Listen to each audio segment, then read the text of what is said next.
ஆனால் உண்மையாக என்ன தெரியுமா? என்ன அப்படின்னா, பொறாமை வந்துருச்சு உங்களுக்கு. என்னன்னு வந்துருச்சு?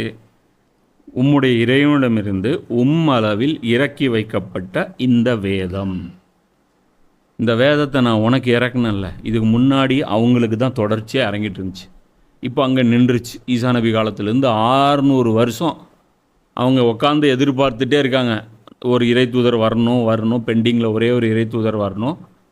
அது எப்போ வருவாருங்கும்போது டபக்குன்னு வந்தார். ஆனால் இவங்க இதில் வரல, இங்கே வந்துட்டார். இதனால் அவங்களுக்கு என்ன ஆயிடுச்சு? விரக்தி வந்துருச்சு, அது கோபம் வந்துருச்சு. அது எப்படி எங்களை தூக்கி நீ கீழே போட்டு இன்னொருத்தனை வந்து நீ கண்ணியப்படுத்தலாம் அப்படின்னு சொல்லிட்டு அவங்க என்ன பண்ணுறாங்க? அசத்திய போக்கை இன்னும் அதிகப்படுத்தியது. இதே மாதிரி யார் செயல்பட்டா? இப்லீஸ். அது எப்படி எனக்கு கொடுக்க வேண்டிய மரியாதை தூக்கி நீ ஆதமுக்கு கொடுக்கலாம்? அதே பிரச்சனை, புரியுதா? அதனால தான் இன்றைக்கி எந்த அளவுக்கு போயிட்டானுங்கன்னா, ஷைத்தானோட நேரடி தொடர்பு யூதர்களுக்கு. நான் சொல்கிறது நேரடி, one I to I. Satanic temple அமெரிக்காவில் இருக்கு, சாட்டனிக் டெம்பிள் ஈரோட்டில் இருக்கு, சாட்டனிக் டெம்பிள் ஊட்டியில் இருக்கு, சாட்டனிக் டெம்பிள் இதில் இருக்குது, சென்னையில் இருக்குது. என்ன சாத்தான் அழைக்கிறார் போஸ்டர் போட்டிருக்காங்க. யூடியூப்பில் ஒரு வீடியோ கூட இருக்கும், ஒரு ஆடியோ கூட இருக்கும். அந்த சாத்தான் அழைக்கிறாருன்னு ஒருத்தர் போஸ்டர் போட்டிருப்பார். அவர்கிட்ட ஒரு ஃபோன் பண்ணி கேட்பாங்க, எங்க சாத்தான் அழைக்கிறாருன்னு சொல்கிறீங்களா? சாத்தான் அவ்வளோ பெரிய ஆளா அப்படின்னா, ஆமாங்க, ஒரு அல்லாவே சேலஞ்ச் பண்ணுறாருல்ல. அவங்க சொல்கிறாங்க, அவர்கிட்டயே பெரிய ஆள்கிட்டே அவ்வளோ வெயிட்டு கை அல்லாஹ்கிட்டயே மோதறான்னா அவன் எவ்வளோ பெரிய கட்ஸ் இருக்கணும் அவனுக்கு. அதனால் சாத்தான் வந்து பெரிய ஆளுங்க அவன் சொல்கிறான். சாத்தானுடைய அந்த சர்ச் வச்சுருக்கோன்னு சொல்கிறான். அப்புறம் என்ன சொல்கிறான்? அல்லாஹ் வந்து பாருங்கள் 1008 கட்டுப்பாடுகள் போடுறான். இதை செய்யாதா, அதை செய்யாதா, அதை செய்யாதா, அதை செய்யாதுங்கிறான். சாத்தான் ஃப்ரீ பண்ணுறாருங்க. எதை வேணாலும் செய், பிடிச்சதெல்லாம் செய், மனம் விரும்பியே செய், எல்லாம் செய். அப்போது உங்களுக்கு இந்த வாழ்க்கை பிடிச்சிருக்கா, இந்த வாழ்க்கை பிடிச்சிருக்கா? அவன் அப்படி சொல்கிறான். அது இல்லாமல் கூடுதல் அவன் ஏமாற்றக்கூடிய வாக்குறுதிகள் நிறைய அவன் கொடுக்குறான். ஸோ இவங்க இன்றைக்கி வந்து சாத்தானுடைய டைரக்ட் ஏஜெண்ட்டாக ஆகிட்டாங்க. ஏன்னா அந்த அளவுக்கு வெறுப்பு. மேலும் இதற்கு தண்டனையாக மறுமை நாள் வரை அவர்களிடையே பகைமையையும் வெறுப்புணர்ச்சியையும் நாம் விதைத்து விட்டோம்.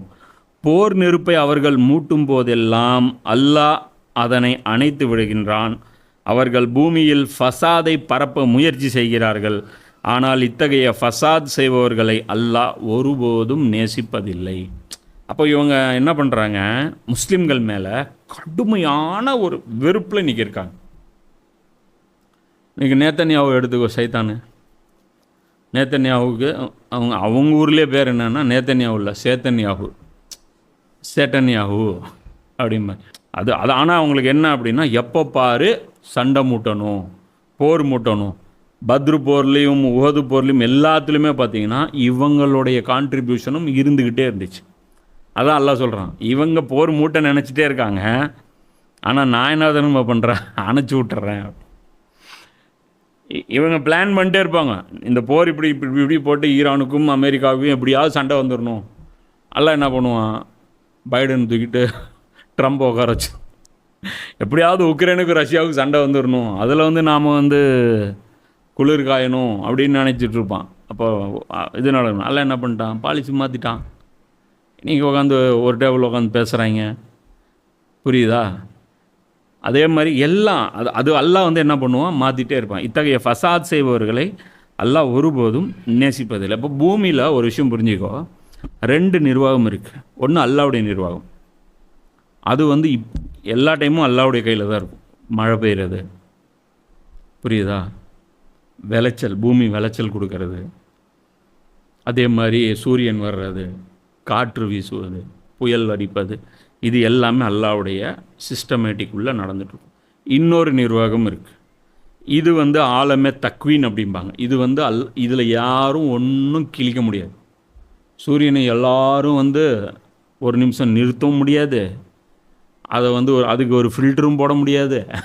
என்ன, அதோடைய வீரியத்தை நீங்களால் குறைக்கவும் முடியாது, அது ஒன்றும் பண்ண முடியாது. காற்றை வந்து நீங்கள் தடுத்து நிறுத்த முடியாது, கடல் அலையை வந்து உங்களால் நிறுத்த முடியாது. இது வந்து ஆலமே தக்வீன், இது அல்லாவுடைய டைரக்ட் இதில் எந்த பிரச்சனையும் இருக்காது. அந்தந்த கிளைமேட்டுக்கு மழை பெய்யும், எல்லாமே நடக்கும்.